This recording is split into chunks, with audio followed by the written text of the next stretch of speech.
ఒకటేమనంటే పిల్లల కథలు చెప్పేటప్పుడు ఈ వయసు పిల్లలకి నీతి అనేది చెప్పాల్సిన అవసరం లేదు. అదొకటి గ్రహించండి. నీతి, మోరల్ ఆఫ్ ద స్టోరీ అని అంటాం కదా, ఆ వయసులో అర్థం చేసుకోవడం కష్టం కాబట్టి చివరిగా నీతి అనే దాన్ని మనం ప్రత్యేకించి చెప్పాల్సిన అవసరం లేదు. ఒక కథను చెప్పినప్పుడు లేదా ఏదైనా సంభాషణ మనం నిర్వహించినప్పుడు మనం ఎక్కువగా దేని మీద శ్రద్ధ పెట్టాలి అని అంటే, ఇంతకుముందు మనం అనుకున్నట్టుగా పదాలని గురించి. పిల్లలు పదాలు నేర్చుకోవాలి, వాక్యాల్లో మాట్లాడగలగాలి.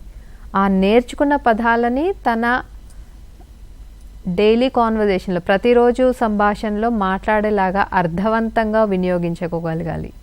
ఇవి గుర్తుపెడుతూ ఒక ప్రశ్న వేస్తే సమాధానం వాళ్ళు ఆలోచించి చెప్పేలాగా, ఒక కథను స్టెప్ వైజ్గా చెప్పేలాగా, సీక్వెన్స్లో మాట్లాడేలాగా, ఇది ఆ సంభాషణ చెప్పిన, కథను నేర్పించినా కూడా మనం ఆశించాల్సినటువంటి అవుట్కమ్స్.